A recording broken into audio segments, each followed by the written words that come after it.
Further damaging claims about Craig Thomson's alleged use of prostitutes have been aired, just as the embattled MP told the media and the opposition to back off.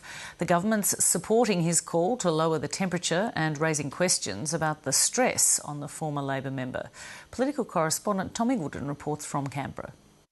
Craig Thomson faced the media. Look, I'm just going to make a very short statement. To complain about the media. What I'm here to say is, guys, enough is enough. The unannounced performance followed a 90-minute meeting yesterday with representatives from a tabloid television program. For now, the show's keeping most of its powder dry on what it's got on Craig Thomson.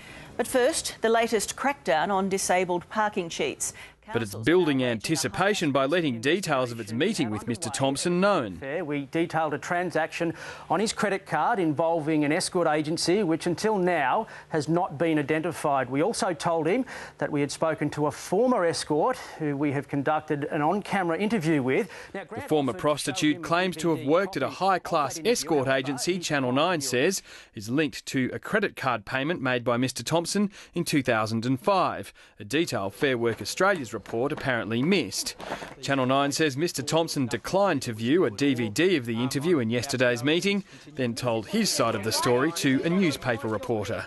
This defies credibility that you're going to spend $60,000 to buy an interview from a prostitute about a story, and quite frankly, this is journalism at its worst. You can't be further away from grubby journalism by going through the front door and showing a bloke point blank what you've got on him.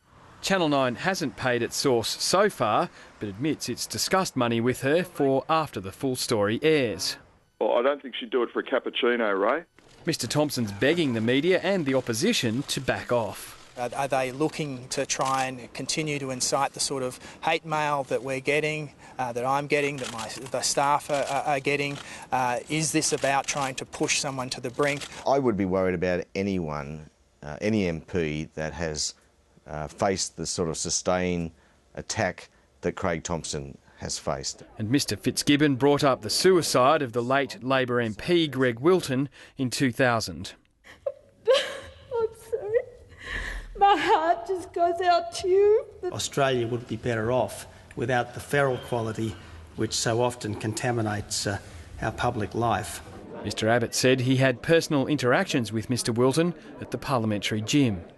He hated the character assassination, which sadly is so much a part of the public discourse and the private conversation here, and for which all of us bear a heavy responsibility. I think it would be instructive for him to go back and reflect on what he said then and maybe think about putting some of it into practice now.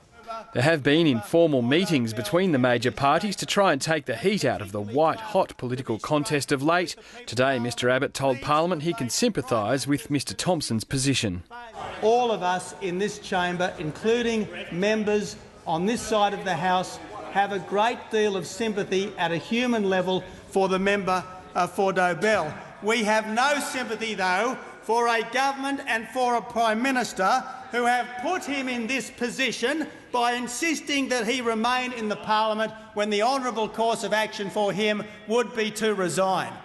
The government says that's just the sort of attack the opposition leader should keep to himself. There are very clear provisions there about attempting to tell a member of Parliament that they should resign, or they should do this, or they should do that.